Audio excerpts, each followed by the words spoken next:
Please give a warm slapstick welcome to Mr. Rob Brydon.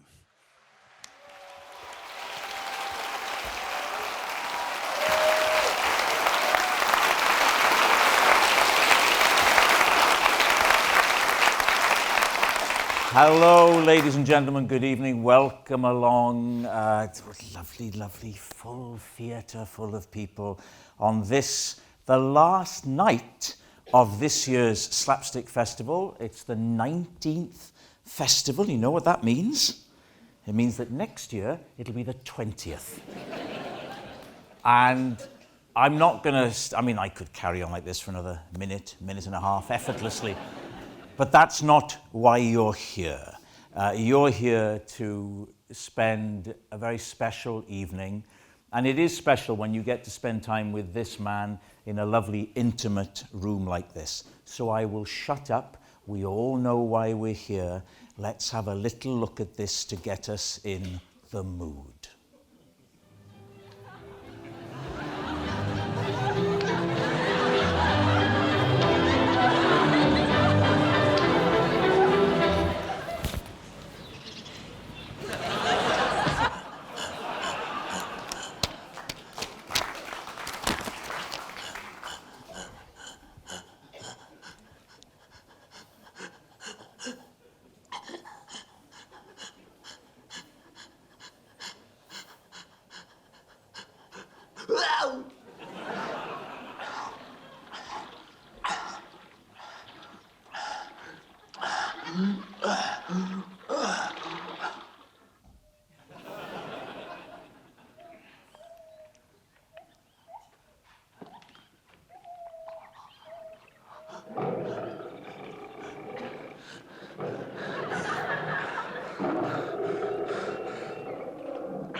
Sir Michael Palin.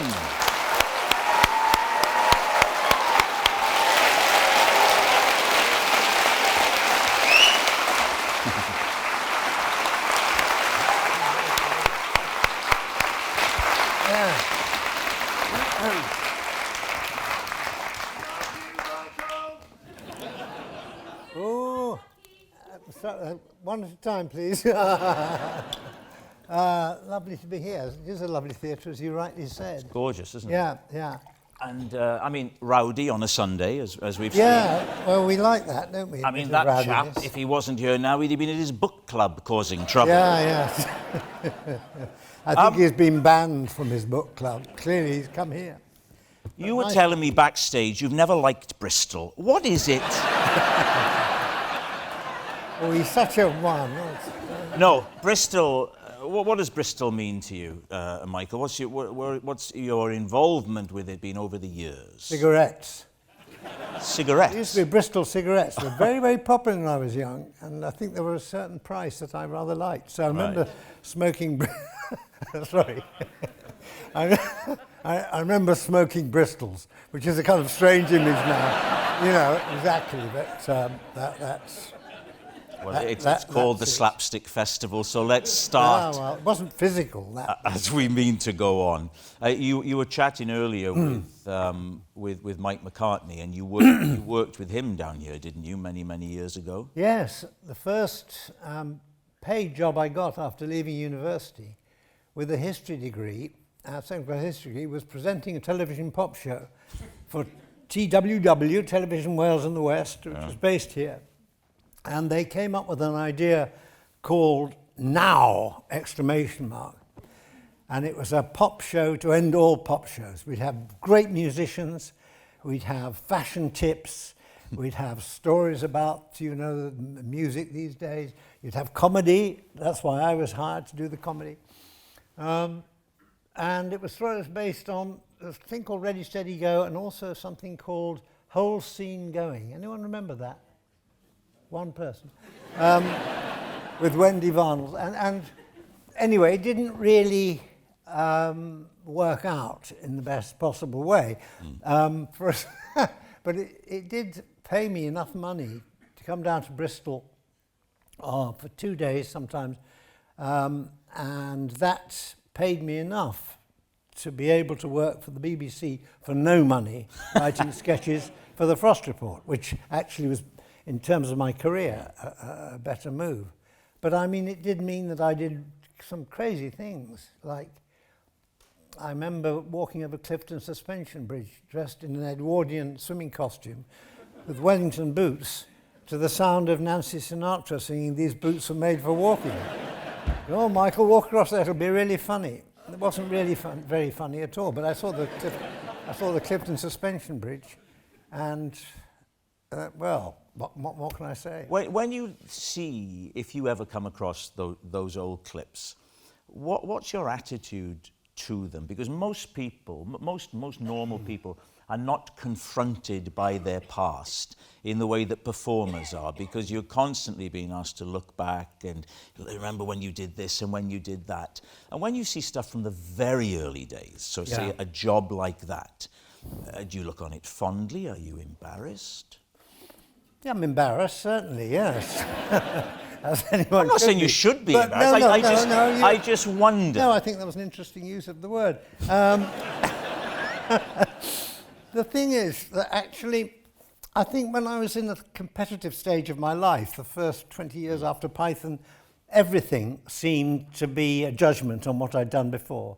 And I wouldn't want people to see this because I'm desperate to get this part or that part or write this sketch or whatever. Now I'm nearly 80, which is an odd thing, really. But I can look back and I feel less vulnerable. And I can look at that and say, that was a curious thing. Yeah. Didn't altogether work, but what the hell? You know, it gave me a job, and actually I can now look at it and say, how many people do I know in the world who walked across Clifton Suspension Bridge in Edwardian costume and Wellington boots to Nancy Sinatra's "These Boots Are Made for Walking"? Probably, I should think, 10, 20 people, no more than that. I'd be interested to know who these 10 or 20 are. We've got lots of clips. This is the format of this, is that we're going to show Michael some clips, some of which he's chosen, some of which he hasn't, some of which he hasn't seen before. I will ask him probing questions about them. And then towards the end of the evening, you, if you wish to get involved, can also ask Michael a question. So have a little think. The first thing I want to show you is something I'm told you haven't seen since you did it. Oh my God. Sounds ominous, doesn't it? This is obviously from the police file. Sounds like you should have a lawyer present. I didn't do it. Honestly, I didn't do it. This is from 1967. How old would you have been in 67? I'd be... Maths was never a good one for me. So any mathematician, he's going to be 80 this year. 24. 24 years old, and this is you and somebody who I know was hugely important in your life, Terry Jones. Oh, right. Yeah. And this is the two of you. It's silent, so you can talk as you see it, if you like. It's from a show called Twice a Fortnight. Do you remember Twice a Fortnight? Yeah, with the late, great Tim Brooke-Taylor, Bill Oddie, Graham Gardner. Yeah, exactly. Yeah. Let's run it now, and you can sort of tell us. I think you'll be able to see it there, Mike. Yeah. As it goes out. And you've not seen this since you did it. Ooh, dear, I've gone all hot. Serious point to ask you if you remember it, because again, I think people perhaps don't realise that in the course of a career, you'll do so many things, and it is very easy to totally forget about stuff you've done, and yet that would have been hugely important. Was that the beginning of your relationship with Terry Jones? No, I mean, I met Terry at university at Oxford, and that's how we met up. I'd been there a year, and there was a very dynamic guy called Robert Hewison who encouraged me to... We both liked Spike Milligan and Peter and Dad and all that sort of stuff, and he said, we make each other laugh, let's make other people laugh, let's put on a show. We could do cabaret at Oxford. You get paid for that. you get 30 shillings a night just to turn up and tell a few jokes. I would never have dreamt of telling jokes to an audience. But he said, no, we could do it. And we got a little act together, and Terry Jones saw our show and liked it. And I had seen Terry acting and some very good straight roles in Oxford. He's a very good actor, very good actor. And a lovely man. He was just, you only had to be with Terry for a couple of minutes, and you'd probably know him for a lifetime in a way. It was that sort of feeling. So warm. So, yeah, and this would have been after we left. This would be 1965, probably just after Now. Right, after the one you said Now, you did with Mike McCartney. Which became then fairly quickly. Very quickly. Yeah. Very quickly indeed. Yeah, it did. But we did, it's great. I have because my wife and I got married whilst I was doing Now, and went to a honeymoon to Ireland, and I had to fly to do the show in Bristol on a Wednesday, and we flew from Cork, and it was a terrible storm, and the wind was everywhere. Landed at Bristol, rushed to the studio, and there's Pete and Dud and Manfred Mann were on the show that week, and there's a picture of them round the piano of Helen and myself. Wow. There looking kind of, not your average wedding photo, really. And they were Pete and Dud were heroes of yours and an influence on you? Yeah, an influence. Well, Beyond the Fringe was very much an influence. Yeah. That really changed things for us, because before that people had not done... You're not really sort of parodied the Prime Minister and the establishment and quite from the inside. Yeah. And that was the great thing about the Beyond the Fringe people. They were insiders, They were they weren't angry rebels taking it down. They were just doing it very incisively by portraying certain characters in a certain way. Yeah. And all the heroism, false heroism of the war and all that sort of stuff. And Alan Bennett's vicar and so it was an inside job, and it was very funny, and lots of people went to see it, and we all felt a bit liberated. We can talk about these things, we can laugh about these things. It is remarkable to think that they famously did an impersonation, Peter Cook, didn't he, of the Prime Minister? Yes, yeah. And that was a huge deal. Yeah. Because there was still a deference, there was still doffing your cap in this country. So to find yourself with Peter Cook and Dudley Moore on that show, at that stage, were you thinking, wow, things are happening, it's all clicking, or were you still sort of in the foothills and not quite sure where it was going to go? Well, I mean, I knew that television presenting and doing pop shows wasn't going to be my life's work. I was glad of the money, and also it was just to watch people like that at work. You see we'd have the Kinks and all sorts of, some very good, the Animals were on and all that. Yeah. And this was a time when all that was quite fairly new, that you saw these acts. And the very first night on Now, ! We had the guest star was Tom Jones. And Tom Jones was just happened, who's, as you know, Welsh. And he was in... I didn't know that. Didn't you? I didn't know. That's interesting. You learned something. Yes. It's good, because you're the one asking questions.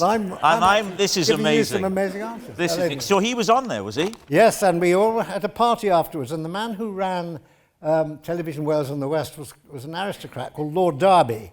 Lord Derby owned the station, and we had this party afterwards, and all got together, and he said, drinks, got some drinks here. What would you like? Tom, got a wine, beer, Bacardi and Coke. He said, and somehow that seemed just wonderful at the time. Seemed a very wild thing to ask when everyone's having glasses of sherry and all that. I love a Bacardi and a Coke. Bacardi and a Coke. But whenever I've met up with Tom, and I have done every now and then, he knows the story about Bacardi and Coke, because I must have told it on the radio or something like that. So whenever he sees me, he says, I'll have a Bacardi and Coke, Michael. But anyway. Sorry, where were we? Right. Now, someone told me on the way, and you were part of Monty Python, which I hadn't realised. Yep. We've got another clip. You're on the ball tonight. I've just been away for half term, Michael. Yeah, I know. I'm still getting up to speed. Yeah, relax, By the way, look at the socks. This is just by chance that we are both wearing colourful spotted socks. That's it, yeah. This is very much a multimedia experience. Dear. Right, Python. I mean, we could just talk Does that suggest comedy, do you think, the kind of socks we chose? Because I chose these socks this morning deliberately, knowing I was going to Bristol and talking to you. And I thought, I've got to have something that makes me feel happy. Why? Because you're talking to me? Because I'm not going to be unhappy. I'm going to need something to lift my spirits. All right. Something that reflects the happiness that are bound to occur. I think that was what I was thinking. Well, I like there we are. the recent socks, and I put Are them they on. recent ones? Yeah, Christmas socks. You haven't I haven't washed them since Christmas. Yeah. Okay, that's good. Yeah. Right now, Monty Python. We've got 2 clips to show you. The first one, I'm told, you can correct me if I'm wrong, is your first appearance on Python. And it's fascinating because it suggests comedy that would come some years later. And then we've got a bit from the last series, the one that John Cleese wasn't a part of. Oh, yeah. So let's have a look at these 2 clips and we'll chat about them afterwards. Interesting. Michael's first appearance. Wow.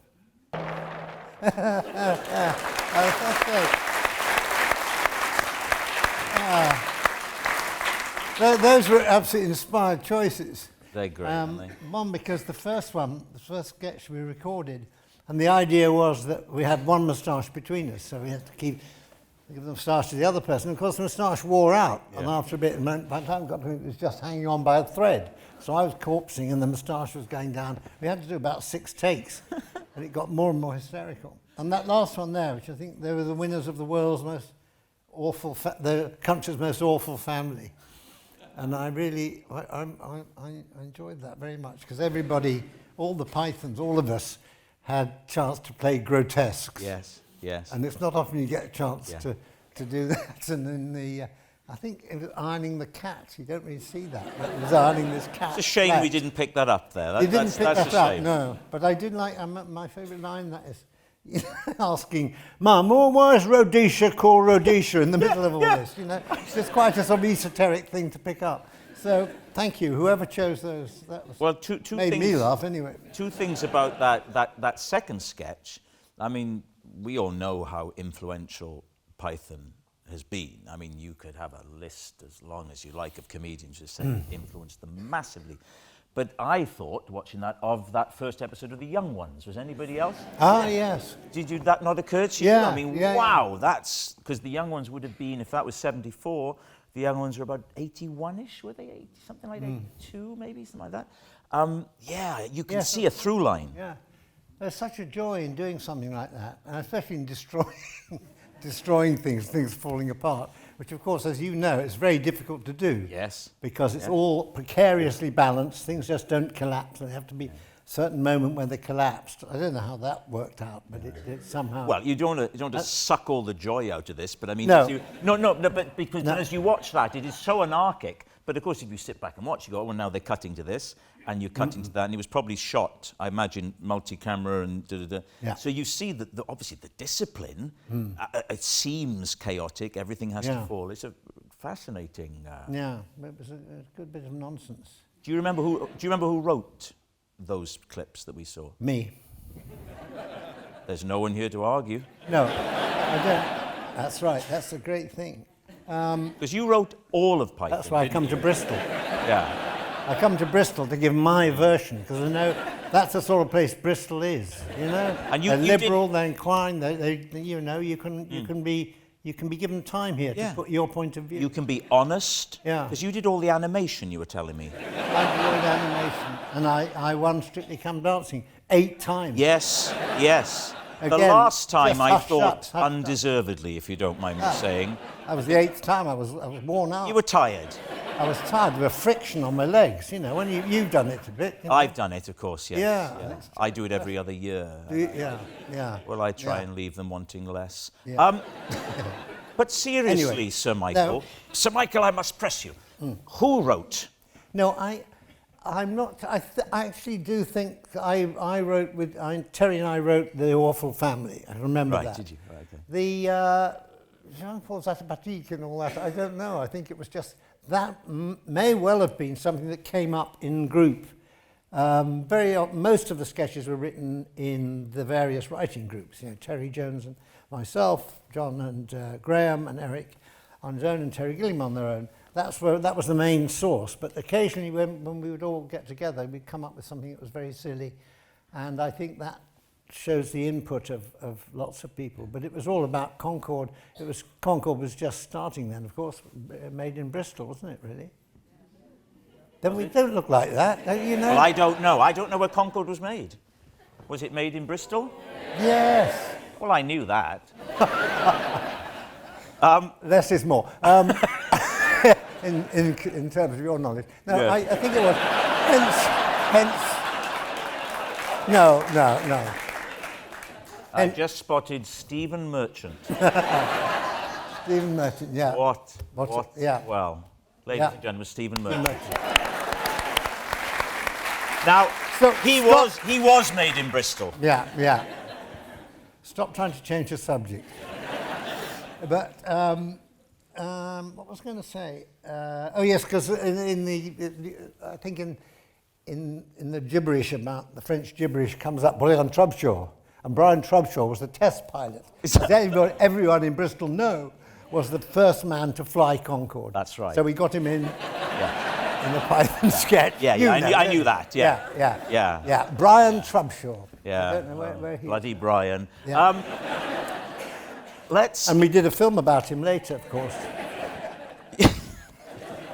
You're on fire tonight. Can I say that? Oof.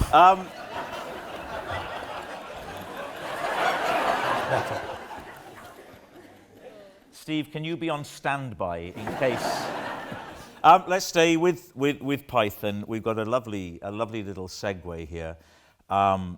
If you ask people what was the most famous Monty Python sketch, the Dead Parrot sketch would have to be up there near the top.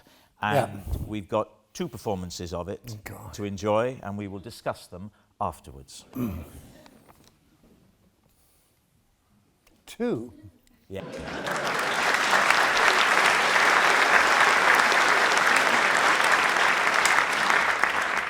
The second half at the those O2 shows that you did, talk a little bit about those. I came to that and I described it, it was like a secular church.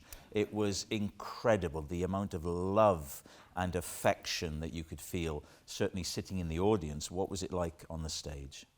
Well, it was similar, very strange. We weren't prepared for anything like that. I mean, we had done Monty Python Live at the Hollywood Bowl. We'd done a bit at City Centre in New York, but they were fairly confined theatre shows. And that was, Python hadn't done anything together for 30 years or something like that. So the feeling, we just didn't know quite how it would work. And we got a big stage show sort of planned, and out we came. And at the very beginning, I think all of us, when we came out of the TARDIS onto the stage at the very beginning, you just hear this terrific noise. And I mean, you often perform, I don't often perform in front of 15,000 people. You probably do, but you know about it. But what a colossal noise. Yeah. And it really was a very positive sound. It was quite sort of, it took a while for all of us to get used to that. On the other hand, I don't know, I mean, I preferred the Dead Parrot sketch when it was done, the original, because Dead Parrot is quite an intimate sketch. And what you were doing at the O2 is playing fairly intimate material to a huge audience. And I don't know, I found it quite difficult. Some of the stuff worked well if it was directly out to the audience. But if it was just quieter stuff, what they were laughing at? They were laughing at the fact that this was something that had been very funny 50, 30 years ago. But that's why I described it as a secular church. It wasn't like it was a comedy gig. It was like a comedy gig, but it was also something else. Was anybody here went to it? Yeah. Well, it was, wasn't it? It had such a unique atmosphere that I've not felt at any other gig. It was almost like giving thanks to you all on stage. Yeah, it was that. And It was terrific atmosphere, but very odd because we were. I mean, you look at how old we all seemed to be then. Well, there's nothing we can do about that. Comparison. Well, you needn't have shown it. No, I thought Cancel the next clip. no, I thought it was a very good comparison. But I'm just saying, backstage. I mean, when we were the first night, you know, some of us could barely get up on stage without nurses and medical help and all that. And there we all kind of, everyone's coughing. Oh, my heart, all that sort of stuff. And then you go on, and it was very sustaining, that response. And I know John, particularly, and Terry too, a bit sort of under the weather at that time. And it just, in rehearsals, it hadn't quite worked, and it really raised the feeling when we got on stage that time. And so you knew that every night when we did it, we just had to respond to that atmosphere. It was 10 nights. But we're doing some quiet little sketches. I think were more difficult to do. But it was enjoyable. And of course, Dead Parrot, we sort of milked it. As you could see, just go on and on, and we'd add bits, and it would go on and on and on sometimes. But that was two old blokes, you know, couldn't remember the lines. And that's you and John Cleese, of course. Now, he's been in the news recently because he's... Has he? Yes, he has. Has he? John, yes. Come out of his hiding. Oh, right. Yeah. I must ask you, he's going to update Fawlty Towers, which has surprised people. Your thoughts, Sir Michael? I must press you on this, Sir Michael. Your thoughts. Press, you're doing it a bit like Robin Day, you know. It used to be. Anyone remember Robin Day? Oh gosh, well that's. Good evening. Do you remember Robin Day? Yes. Yes. Yes. Anyway, I'm doing him now. Doing him now. Good yeah. evening. Yes. Very good.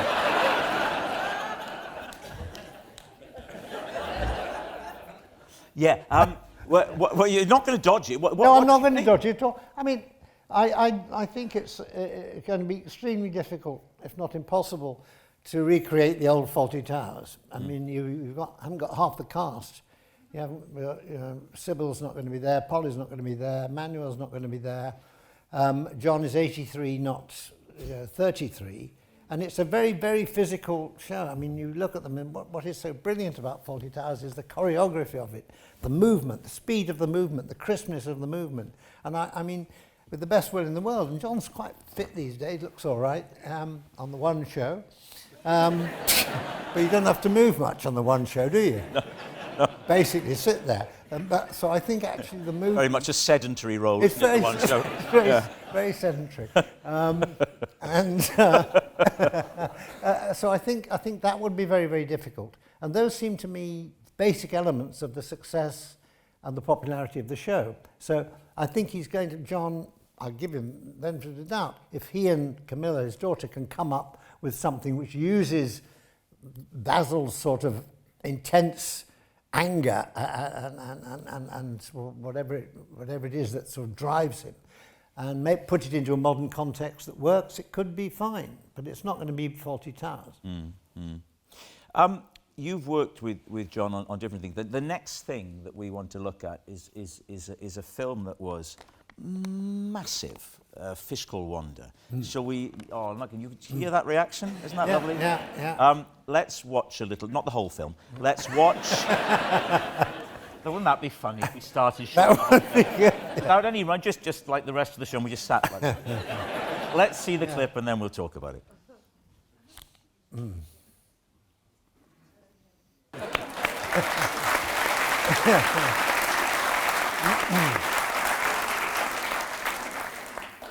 That's a great clip to show here because that's just following all the rules of silent comedy, isn't it? That's Yes, yeah. Beautifully done. Well, lots of good. It was so well written. I mean, the slapstick in this film, some lovely moments. A wonderful moment when John puts his bag on top of the car. Remember, and he's in a bit of a daze and just drives off with it on top of the car. It's just, it's an old sort of old gag, but beautifully done. Yeah. And that was nice. There was Charlie Crichton, who directed that, was over 80, I think, or something when he directed it. And Charlie was wonderful. He had a stroke, but it hadn't stopped him drinking whiskey and all that, and being very, very positive about what he wanted. And he spoke out the side of his mouth like that. And he was just terrific because he'd worked on Ealing comedies and knew just how to edit a joke and put it together. And Kevin Kline, bless him, and Kevin, absolutely amazing in this, but Kevin came at it from an American point of view where you do 12 takes just to rehearse it, and then you gradually get it better, and by take 47 you've got it. And Charlie wasn't having any of this, and it was one of these where I can't remember, there was a scene where I think Kevin has to sort of see something that's happened and react in a certain way and look up at the crowd and all that. And we did it, and Kevin was still looking down at the ground when everyone had gone. And he looks up, and there's no one around. There's Charlie. I think I know how to do it now. And Charlie was just miles away up the road saying, "Oh, no, I thought it was very funny, didn't you?" And Kevin said, "Yeah, well, it was very funny, on with the next." And he would just keep going. And he had strange ideas, like he wanted me to keep this eye patch on after I'd had my eye bashed in fairly in the middle of the film. And I said, "Yes, you act with your eyes, darling, I won't." He said, "No, it'll be very funny." So I had to keep this on through the rest of the film, and actually it's very good. So I have to say, although John was the genius behind it, Charlie Crichton, with his old sort of Ealing comedy ideas of how to make a film, was perfect for getting together an international cast of quite different people with different styles of comedy, welded together, and it wasn't a very expensive film to make either. We worked very fast on it, and I think it's things like that show what a sure touch he had. Well, just that clip is so beautifully structured. Lots of, That's representative, I think, of the film as a whole. It's really a lovely piece of work. What impact did it have on your career? Because it was a huge hit. Well, the thing is, I'd sort of just started. I'd just been offered Around the World in 80 Days, so my career had gone off in a different direction. Had you already done the first? Yes, we'd done Wanda. No, we'd done Wanda. And then? Yes, and then we were filming Around the World in 80 Days, and I was sort of in the, tanker port somewhere off Saudi Arabia or something. I waited for a ship that wasn't going to turn up. Yeah. And you get a phone call saying we've broken box office records. No. In Boston and New York and Chicago and all this. They'd love to be chatting to you in Hollywood about new things. And it was great because I was so pleased that I wasn't around because I could be doing, and they had to just say no, Michael's in India or something like that. So it was the response to Wanda came when I was actually doing Around the World in 80 Days. Which is interesting because I suppose if it had come earlier, I might have just accepted another film immediately afterwards and not done. When someone came to do you want to go around the world? Oh, I'm not sure. I'm going to do a movie with Jamie Lee Curtis again or something. Yeah. And I might have said, yes, I'd rather do that. But because the timing, as you rightly point out, it was the travel shows had begun. And with hindsight, are you pleased with that because of the variety within your work? Because films are well and good, but it's a blooming slog, first thing, the same thing again. But travelling around the world in the way that you did. I was very, very fortunate that things worked out that way. It was excellent. And also, I mean, films like Fish Called Wanda don't come around very often. Good sort of comedy films of that standard. So you can wait around for a long time. And that's always been my feeling about movies and films. I've done a few, but actually I feel they're not very economical. They kind of just sit around and you're given, someone comes by and you're given another bacon roll and then this, that and the other. And yes, what magazines can we bring you? Would you like some books? Well, I'd like to work actually. Oh, that'll become later. Oh no, the sun's gone in. Come back tomorrow. It's quite infantilizing. It is a little bit, yeah. Isn't it? Yeah. Sitting around. Yeah. You end up having stupid conversations because you get so bored. Yeah. Waiting, waiting. And I sometimes come home at the end of the day and think, oh, you idiot, what were you saying as we all sat round? Yeah. But let's talk about the travel shows. How did they, I've heard the story about how they came to be, but share that with us. Well, I was contacted by someone at the BBC who said, we've got an idea, a producer called Clem Valance, we've got an idea for you, which we think is just right for you. We'd like you to come in and discuss it. They wouldn't talk about it over the phone. The BBC are rather like that then. It's a wonderful idea, terrific idea. What is it? Oh, I can't tell you. Not over the phone, as though, you know, China and, you know, all over the world, the people are bugging in. Michael Palin, what's he doing? He's talking over the phone. What an idiot! What an idiot! Anyway, so I go to the BBC. I go to the BBC and they tell me this thing. Yes, it's going around the world, and we want you to be, you know, the traveller. You're going to be the everyman figure. We're going to be following you all the way. And I mean, it's going to be tough. It's going to be difficult. But you know, you have this intrepid nature. You've got a good sense of humour. You're interested in the world and what goes on and all that. And you would carry an audience with you because you've got this sort of presence. They went on like this, and you know, by the end, oh yes, I'll do it. They didn't even have to take me for a pizza, which they used to get really big stars involved. I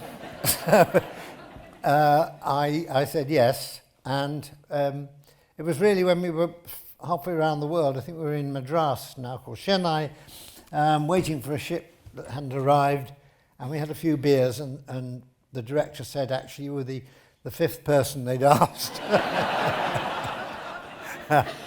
And Alan Wicker was the first.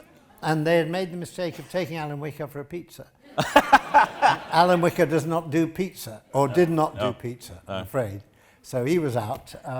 Do you know who else they asked? Miles Kington, very good, a very funny writer, sadly died. He was a great friend of Terry's and mine, and died long before his time.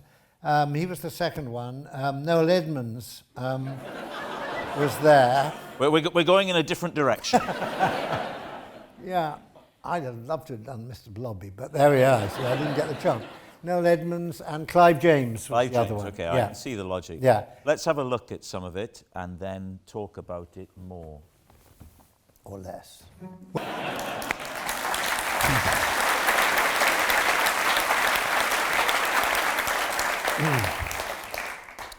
The comparison then between shooting a film and doing that, much more immediate, much more involved, much more autonomous, I suppose, at the centre of it. Yeah. Also, I suddenly realised what I enjoy about travelling is the kind of oddness of places. And it's always, I think, when I was quite young, when I was growing up, I was always kind of had a slightly mischievous side to me.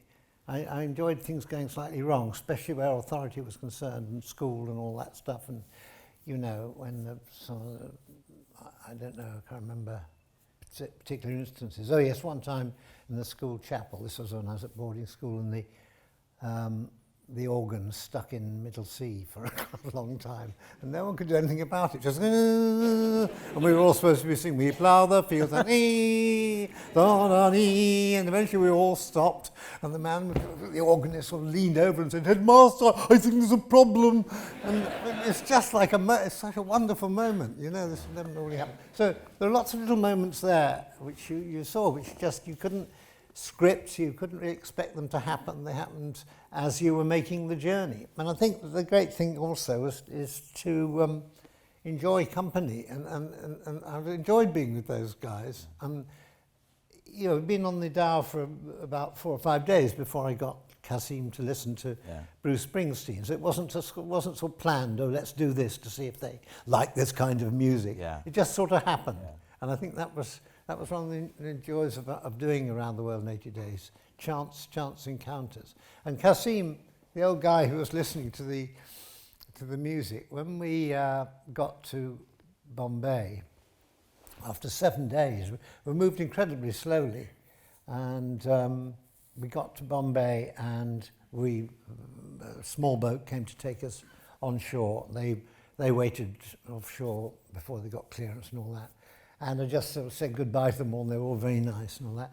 And Kasim just grabbed me and gave me a great hug. And that was one of those things that's so moving. You know, I wouldn't have expected that at all. He just really gave me a hug. And the strength of which he sort of held me there for a moment, I thought, oh, well, that's something more than just sort of a travel documentary. That's something, a connection which you wouldn't normally expect. You've carried on making travel documentaries. The most recent one was where?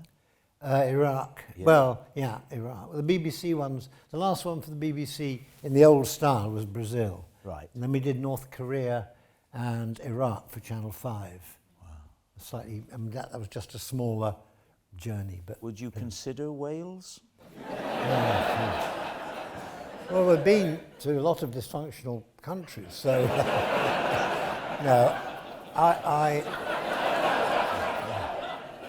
Are you Welsh?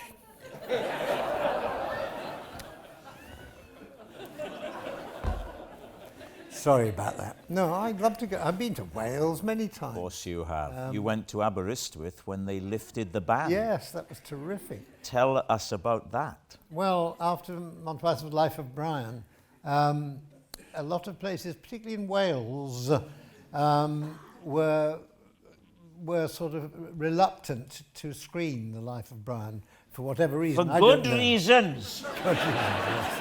Exactly. Appalling film made by grubby little men like you. I think it's absolutely disgusting what you did, but never mind.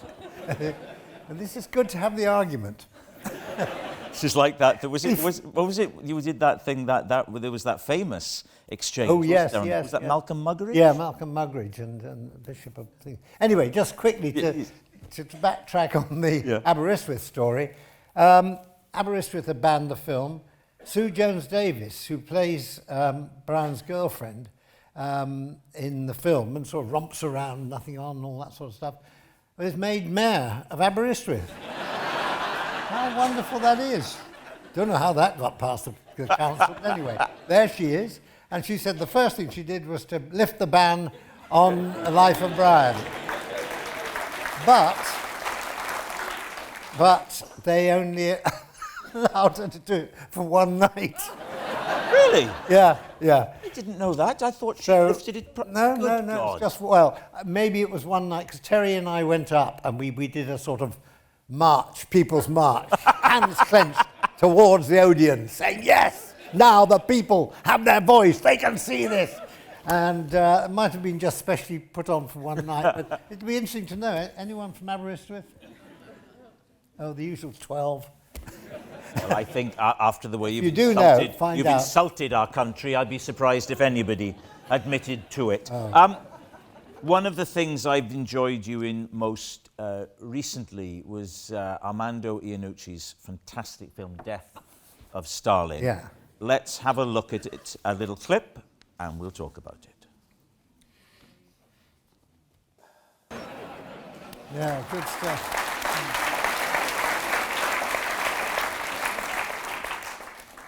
Working with Armando Iannucci on that, did you come into contact with him before that? Had you worked with him before? I'd met him just on a couple of fairly, I don't know, film shows, something like that. No, he just got in touch. In fact, it's all done very nicely, but Armando's so straightforward. Just said, would you, I'm doing a film called Death of Stalin, and I think he said, I'd like you to play Molotov. Come and have a coffee and we'll talk about it. I mean, it's so easy, really. And so we met up, had a coffee. He seemed to know that I was the one to do Molotov. I didn't have to audition or anything like that. No, but I mean, it wasn't necessarily, it was a different thing for me to be doing. And that was it. And then next thing was we're into rehearsal.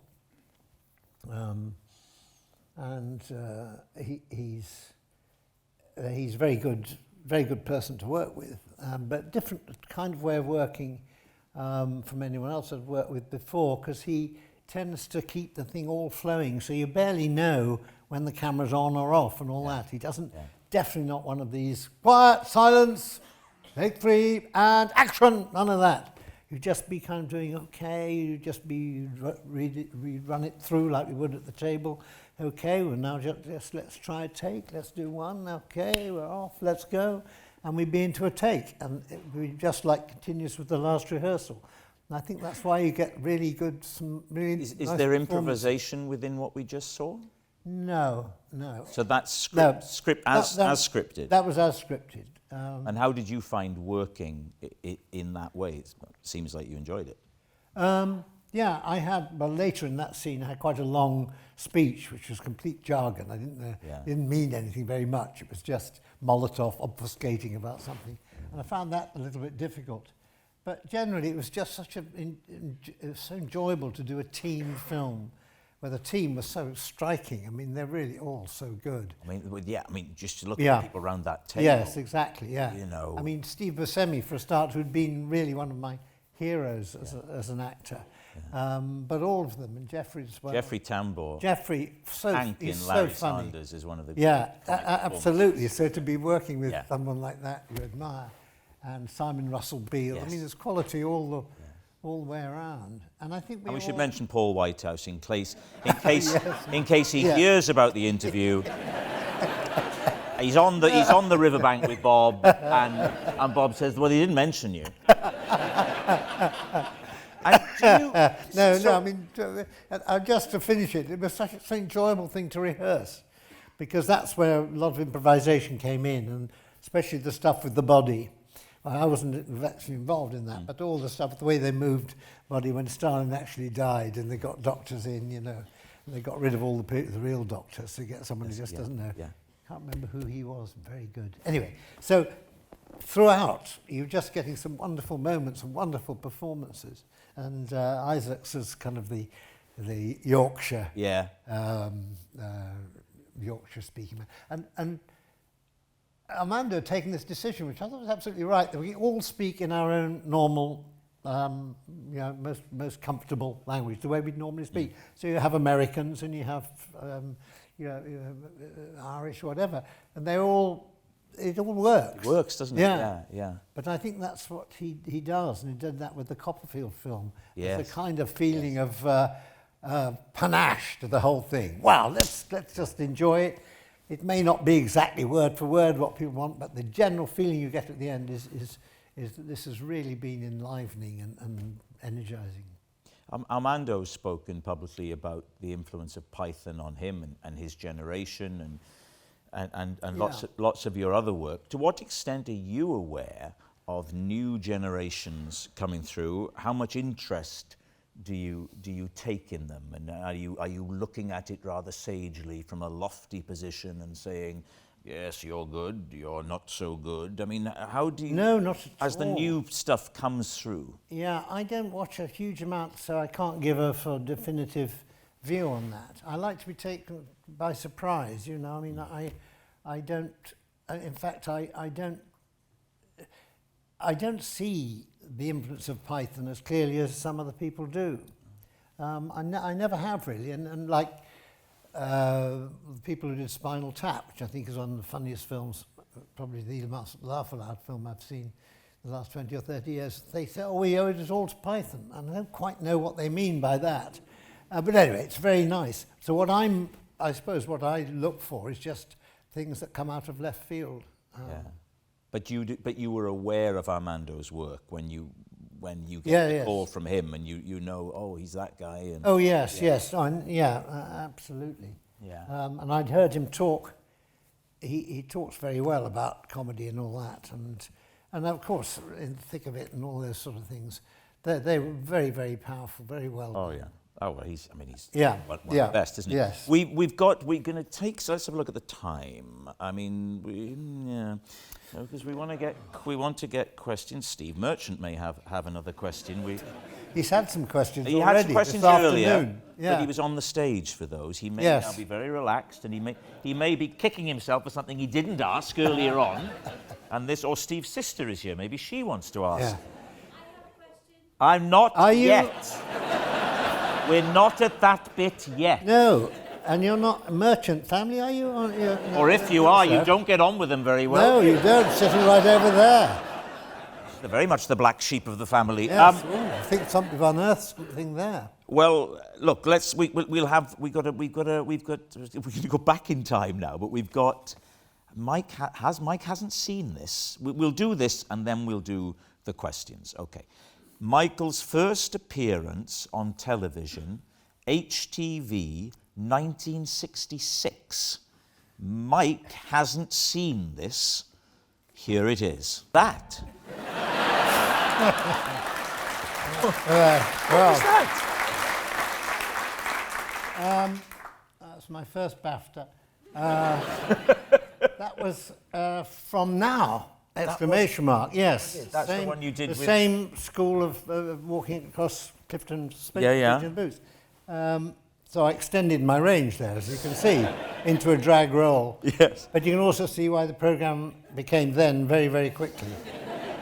But, you know, I got well paid for it, £35 a week. This is very important, and it gave you the money to go Did. off and do the Otherwise, other stuff. I might have become, you know, a physicist or something. Yeah, that wouldn't do. Right, it's time for Steve Merchant's family to ask some questions. Now, if you have a question for Michael, if you would raise your hand and ask it, and then because we haven't got Michael, I'll repeat it, so there's that gobby cow about 5 rows back.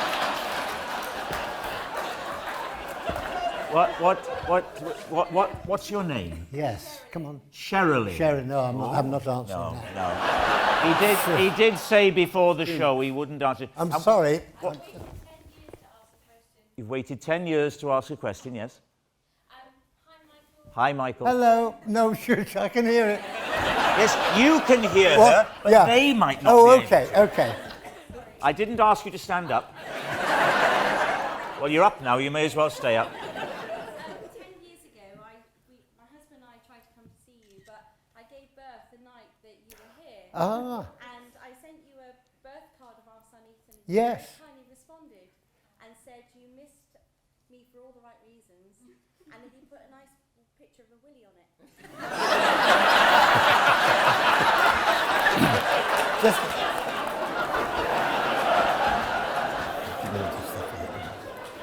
Sorry, can you leave now, please? So, and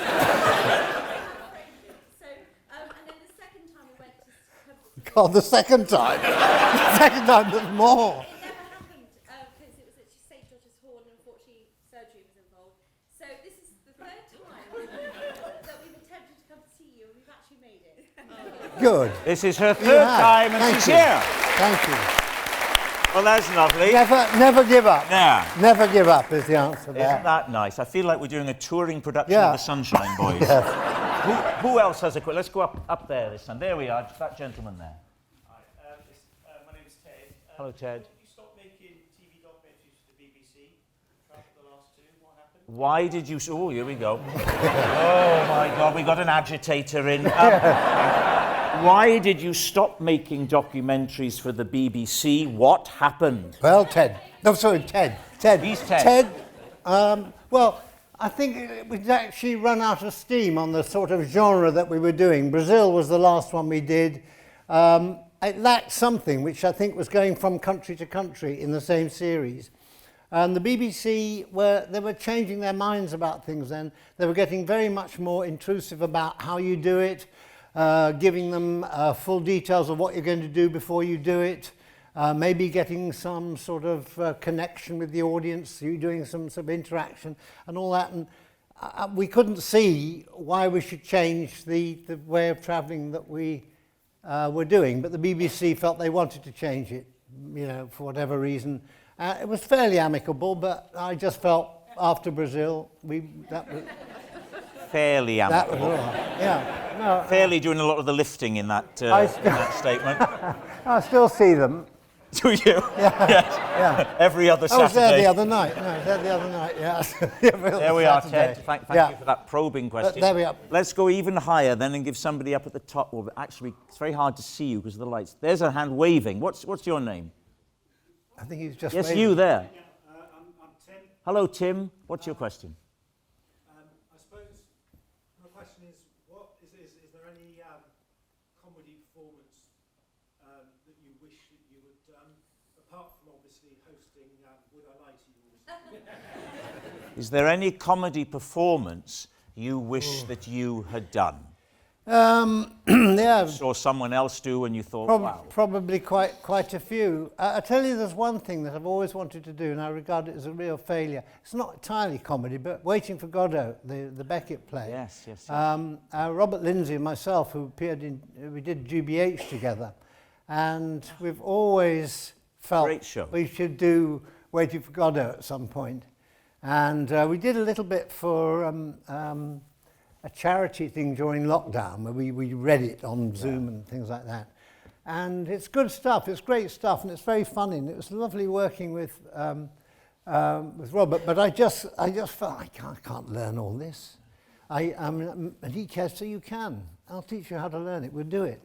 And I've chickened out, and I'd love to do that. But there we are. I must say, I said, well, it didn't fit in with other things I was doing, but I could have stopped everything if I'd really felt I could do it. So I need a bit more self-belief. We haven't spoken about or seen a clip of GBH, but that's worth a mention. That GBH is a superb program. Wow, that must be a career highlight. It was, absolutely. Never done anything quite as sustained as that, and it was jolly difficult to do, but it was great. And I'm working with Bleasdale, who produces very good stuff. You know, he's really got a lot he wants to say, and nobody does it in quite the same way as he does. No. But working with Robert was terrific. Yeah. I think a lot of people want to know what Steve Merchant's sister may.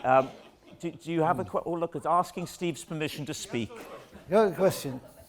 We loved all your travel shows growing up. Sure. And I love everything that he's done, you know. So do I, Steve. You know, the one show, terrific. And the other was good as well. Yes. But I thought the one was the best. Let's hear this question, then we can move on to something else. What's Steve's sister's name? Because she's a person. She can answer, Steve. You're a person in your own right. You've probably had enough of living under his metaphorical and literal shadow.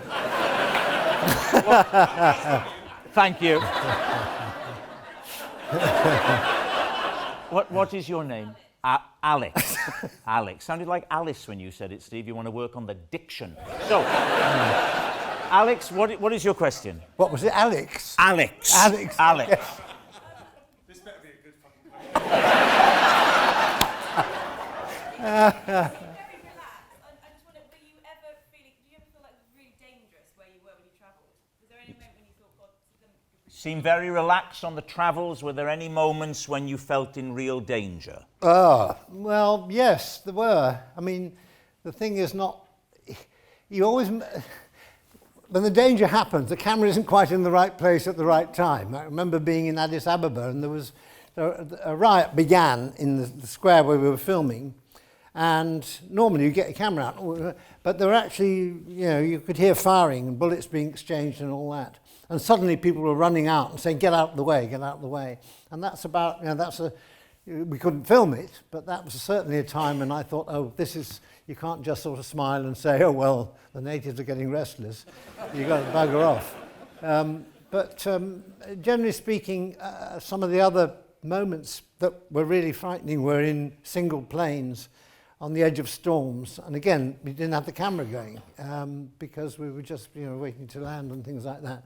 And that's where I felt very, very vulnerable. Otherwise, I tend to think things are going to be all right. And generally they are, apart from the odd days. Let's see if there's anybody else in Steve's family that... Right, there's a lady, that was a joke. There's a lady there with two arms in the air. What's your name? Hello, Mike, I'm Jill. Hi. Hello, Jill. Hello. Massive fan of all your work, but Thank you. like ripping yarns. Oh, thank you very much.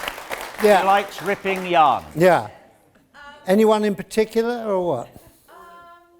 No, you don't have to. You're asking a question. I shouldn't be asking you questions. You're asking me questions. I just wanted to know, was there one that was particularly challenging for you to do? They're all Was fun?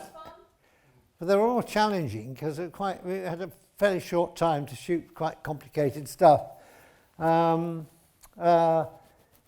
think there was one where I played a man who had all the diseases in the world at the same time.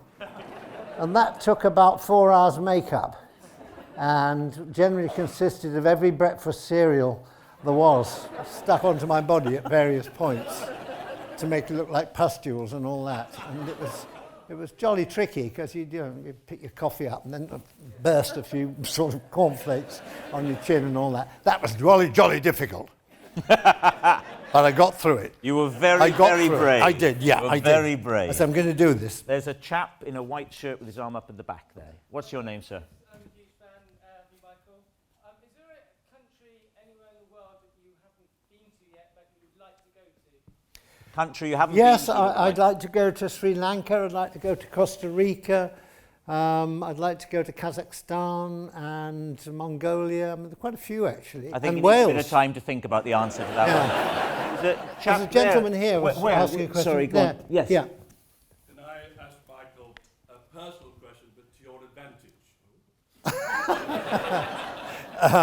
What do you think? You're in charge here. I think yes. Yes.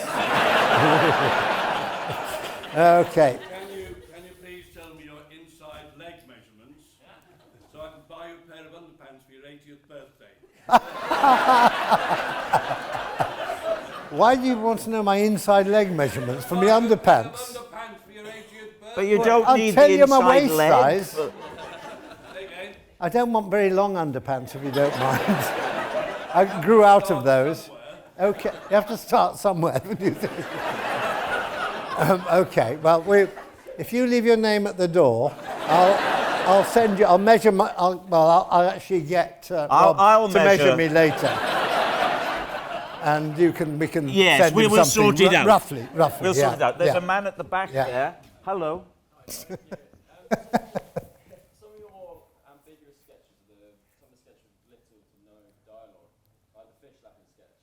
How did you manage to get that commissioned, or how much did you have to elaborate to the BBC? If you can't hear him, then you may not Yeah. be able to. The more ambiguous sketches, the silent sketches like the famous fish slapping one, how would you get those commissioned? How would you explain them? Well, the great thing about working for the BBC on Monty Python was that they didn't really want us. And they put us out very late at night, on a Saturday night, usually sort of sometimes about 11 o'clock. If something like Horse of the Year show was on and overran, they would just take us off. So they didn't take any notice of what we were doing. They just said, all right, you can do a series, but then, you know, we'll see after that. There was no censorship at all, and they didn't really want to see the sketches, as far as I know. And I don't know if they made much of them if they had seen them. So we were given a carte blanche, and that's quite important, because in the first series, we were able to establish the sort of boundless possibilities of Python humour, without them coming in and saying, how can you do this, and what's funny about that? The second series, then they began to interfere slightly more because we were more popular. The third series, when we were very, very popular, then they were really worried. And they came in, and there was a wonderful sketch. Well, it wasn't wonderful, but I thought it was very funny.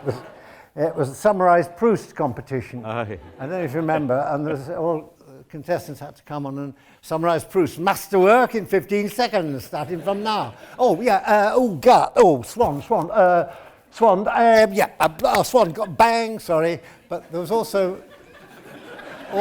the contestants were asked before their hobbies. And one man said, yeah, what are your hobbies? Strangling animals, golf and masturbating. And it was all recorded. It got a good laugh, rather like this tonight. You know, I know this is liberal Bristol, but still, very good. And the BBC heard this, and they said, we heard you've said the M word on your recording the other night. It cannot go out with the M word on there. And we said, what? It just can't go out. We can't say masturbating on a comedy show on television. So we had to excise it. And the way the director just took it out, so you get this extraordinary sound of, what are your hobbies? Strangling animals, golf, pause, huge laugh. Never has golf got such a belter. And strangling animals, that's fine. Although, similar area, I suppose.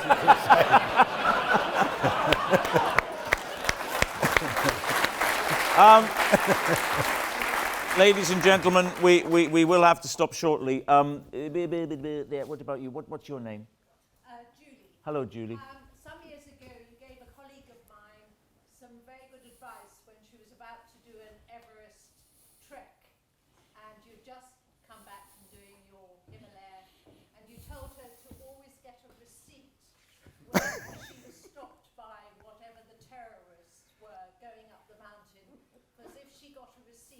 if she was stopped further up the trek, she wouldn't have to pay again. She said it's very good advice. I think you're thinking of another Michael Palin. Well, I know that we did have some trouble in Nepal, certainly on the mountains there. Yes, absolutely. And we were stopped by the Maoist, what called Shining Path or something else. Anyway, that was quite a difficult moment. Someone asked about difficult moments. Yes, we were, our director was taken off into the jungle, but you had to go, yes, something about receipt as you went through the various places was very, very important. Yeah, yeah. We are out of time. It's been a magical, it says from up here, it's been a magical night. Before we go, when is your birthday? May? Is it May? Yes, it's May. May the what? It's 2 years after, two days after yours. Yeah, I'm May the 3rd. Oh, mine's the 5th then. Is that how you remember it? No, we got there in the end. Yeah. I'm not having any more. I'm giving up birthdays after May. You got loads more. Okay. This year is a big one. Michael's going to be 80 years old, and we here at the festival thought it'd be a lovely thing to do to celebrate that a little bit ahead of time, but you're here now. Why don't we all, for Michael, 1, 2, 3. Happy birthday to you. Happy birthday to you. Happy birthday, dear Michael. Happy birthday to you. Thank you. Michael Palin. Thank you. Thank you. Thank you very much. Thank you. Thank you.